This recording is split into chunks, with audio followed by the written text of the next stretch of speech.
8 février, Exode chapitre 30, chapitre 31, chapitre 32.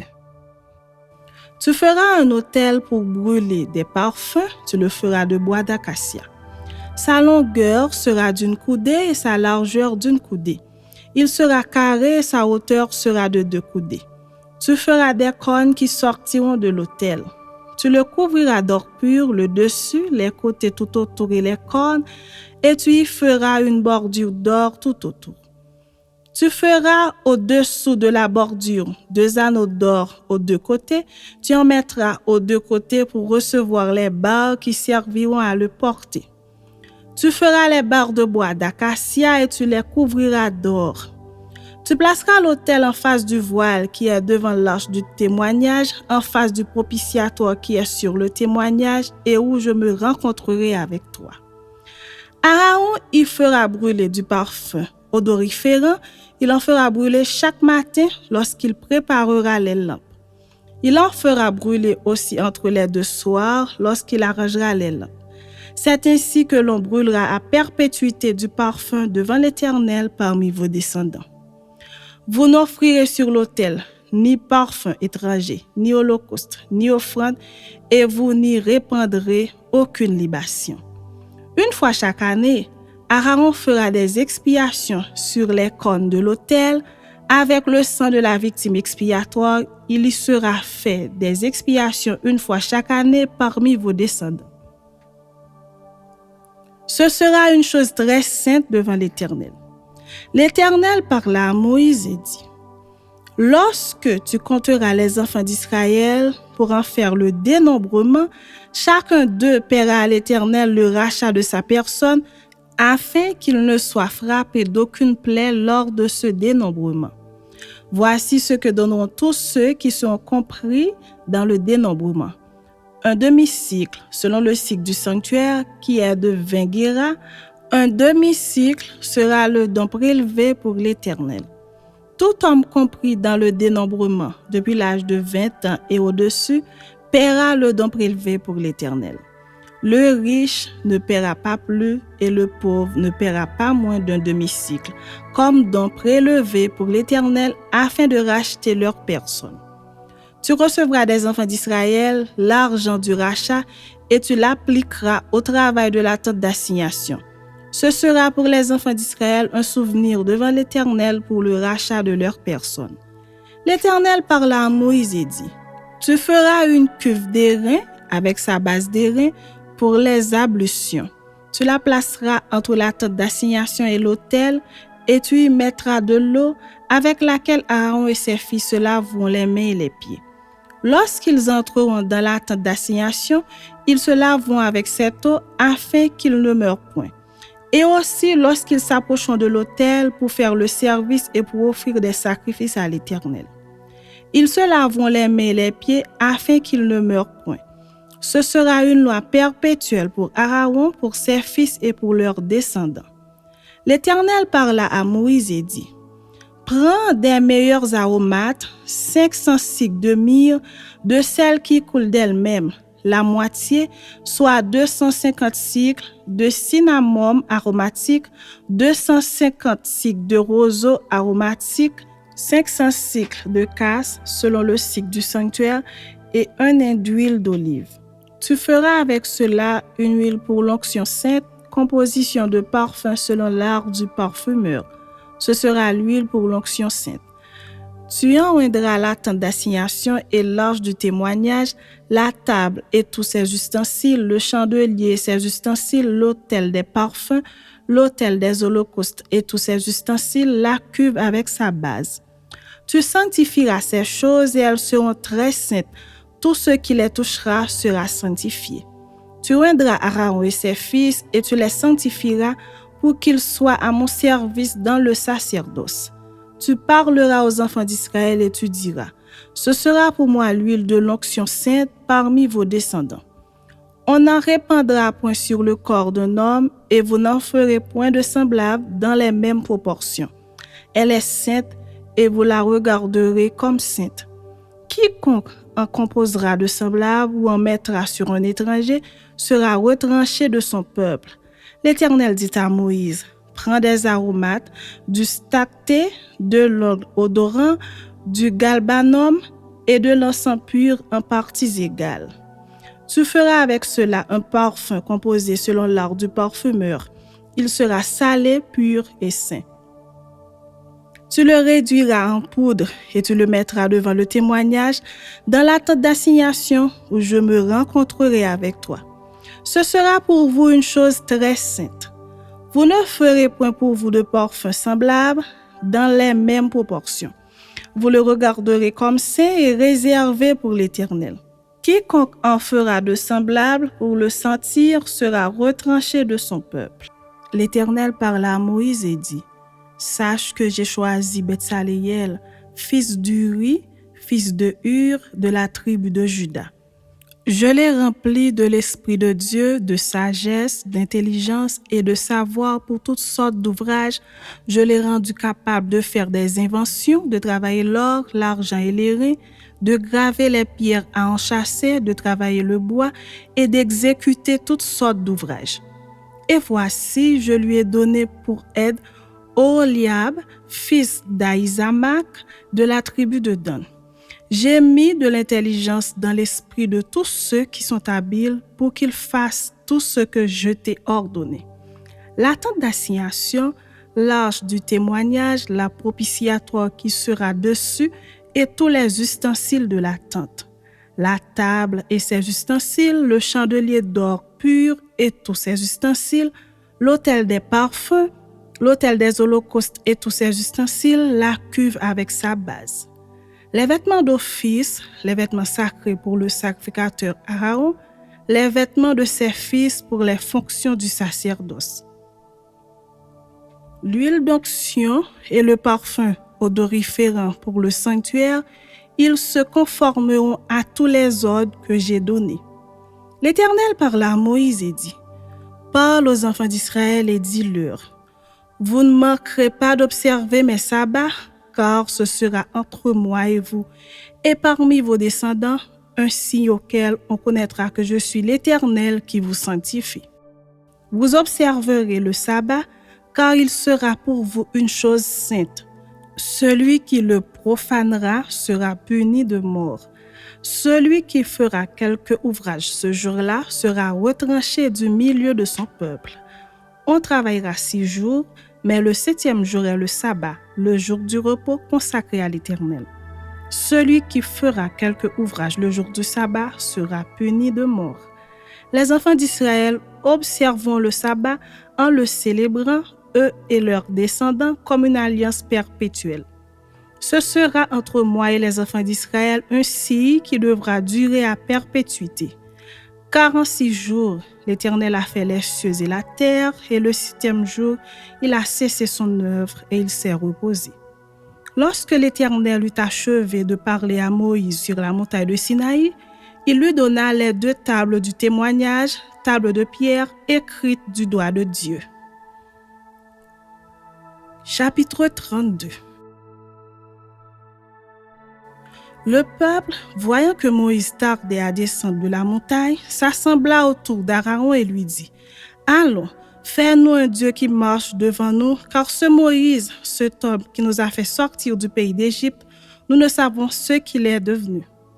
Aaron leur dit: ôtez les anneaux d'or qui sont aux oreilles de vos femmes, de vos fils et de vos filles, et apportez-les-moi. Et tous ôtèrent les anneaux d'or qui étaient à leurs oreilles, et ils les apportèrent à Aaron. Il les reçut de leurs mains, jeta l'or dans un moule et fit un veau en fonte. Et ils dirent: Israël, voici ton Dieu qui t'a fait sortir du pays d'Égypte. Lorsqu'Aaron vit cela, il bâtit un autel devant lui et il s'écria: Demain, il y aura fête en l'honneur de l'Éternel. Le lendemain, ils se levèrent de bon matin et ils offrirent des holocaustes et des sacrifices d'action de grâce. Le peuple s'assit pour manger et pour boire, puis ils se levèrent pour se divertir. L'Éternel dit à Moïse: Va, descends, car ton peuple, que tu as fait sortir du pays d'Égypte, s'est corrompu. Ils se sont promptement écartés de la voie que je leur avais prescrite. Ils se sont fait un veau en fonte. ils se sont prosternés devant lui, ils lui ont offert des sacrifices et ils ont dit, « Israël, voici ton Dieu qui t'a fait sortir du pays d'Égypte. » L'Éternel dit à Moïse, « Je vois que ce peuple est un peuple au cou roide. Maintenant laisse-moi. Ma colère va s'enflammer contre eux et je les consumerai. Mais je ferai de toi une grande nation. » Moïse implora l'Éternel, son Dieu, et dit, « Pourquoi, ô Éternel, ta colère s'enflammera-t-elle contre ton peuple que tu as fait sortir du pays d'Égypte par une grande puissance et par une main forte? Pourquoi les Égyptiens diraient-ils, c'est pour leur malheur qu'il les a fait sortir, c'est pour les tuer dans les montagnes et pour les exterminer de dessus la terre. Reviens de l'ardeur de ta colère, repens-toi du mal que tu veux faire à ton peuple. Souviens-toi d'Abraham, d'Isaac et d'Israël, tes serviteurs, auxquels tu as dit en jurant par toi-même, je multiplierai votre postérité comme les étoiles du ciel. Je donnerai à vos descendants tout ce pays dont j'ai parlé, et ils le posséderont à jamais. » Et l'Éternel se repentit du mal qu'il avait déclaré vouloir faire à son peuple. Moïse retourna et descendit de la montagne, les 2 tables du témoignage dans sa main. Les tables étaient écrites des 2 côtés. Elles étaient écrites de l'un et de l'autre côté. Les tables étaient l'ouvrage de Dieu et l'écriture était l'écriture de Dieu gravée sur les tables. Josué entendit la voix du peuple qui poussait des cris et il dit à Moïse, « Il y a un cri de guerre dans le camp. » Moïse répondit, « Ce n'est ni un cri de vainqueur, ni un cri de vaincu. Ce que j'entends, c'est la voix des gens qui chantent. » Et comme il approchait du camp, il vit le veau et les danses. La colère de Moïse s'enflamma et il jeta de ses mains les tables et les brisa au pied de la montagne. Il prit le veau qu'ils avaient fait et le brûla au feu. Il le réduisit en poudre, répandit cette poudre à la surface de l'eau et fit boire les enfants d'Israël. Moïse dit à Aaron, « Que t'a fait ce peuple pour que tu l'aies laissé commettre un si grand péché? » Aaron répondit, « Que la colère de mon Seigneur ne s'enflamme point. Tu sais toi-même que ce peuple est porté au mal. Ils m'ont dit, fais-nous un Dieu qui marche devant nous. Car ce Moïse, cet homme qui nous a fait sortir du pays d'Égypte, nous ne savons ce qu'il est devenu.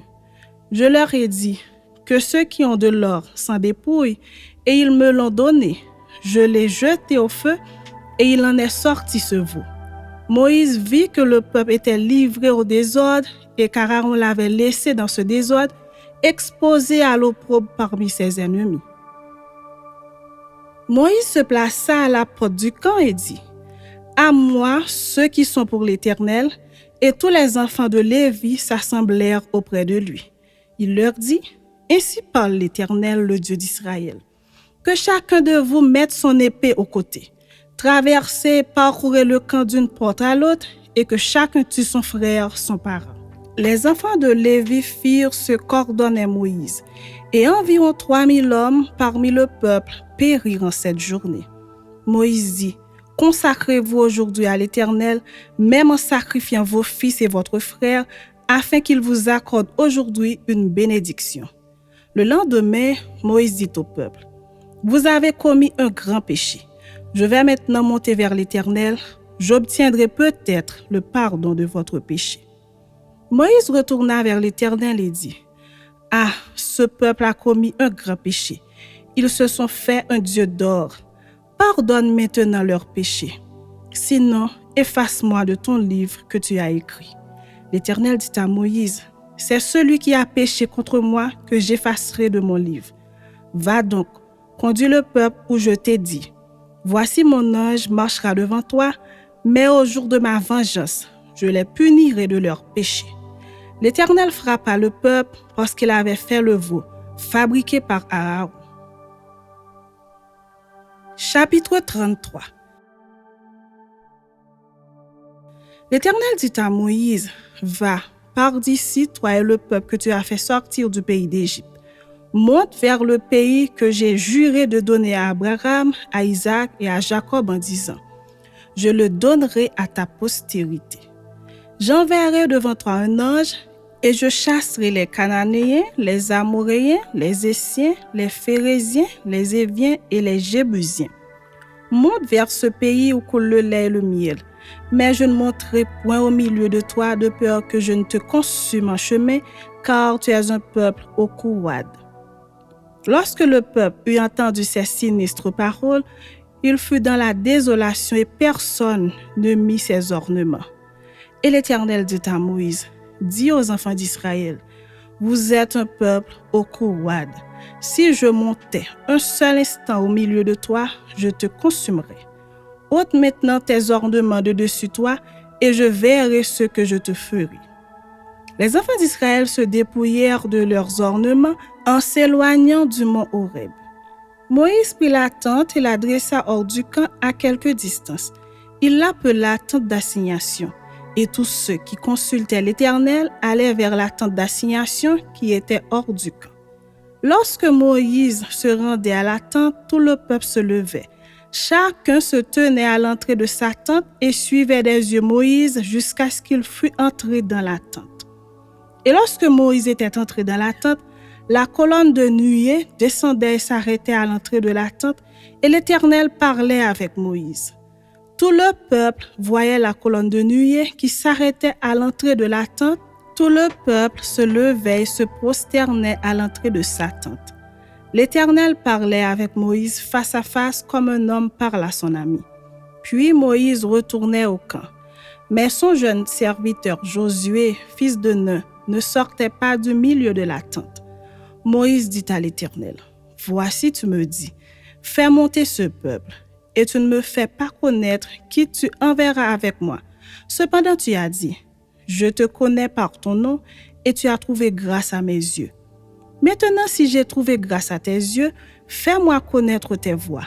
Alors je te connaîtrai et je trouverai encore grâce à tes yeux.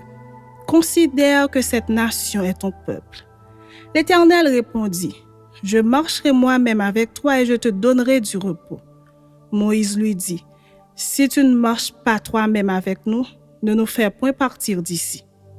Comment sera-t-il donc certain que j'ai trouvé grâce à tes yeux, moi et ton peuple? Ne sera-ce pas quand tu marcheras avec nous et quand nous serons distingués, moi et ton peuple, de tous les peuples qui sont sur la face de la terre? » L'Éternel dit à Moïse, « Je ferai ce que tu me demandes, car tu as trouvé grâce à mes yeux et je te connais par ton nom. » Moïse dit, « Fais-moi voir ta gloire. » L'Éternel répondit, « Je ferai passer devant toi toute ma bonté et je proclamerai devant toi le nom de l'Éternel. Je fais grâce à qui je fais grâce et miséricorde à qui je fais miséricorde. » L'Éternel dit, « Tu ne pourras pas voir ma face, car l'homme ne peut me voir et vivre. » L'Éternel dit, « Voici un lieu près de toi. Tu te tiendras sur le rocher. Quand ma gloire passera, je te mettrai dans un creux du rocher et je te couvrirai de ma main jusqu'à ce que j'aie passé. Et lorsque je retournerai ma main, tu me verras par derrière, mais ma face ne pourra pas être vue. »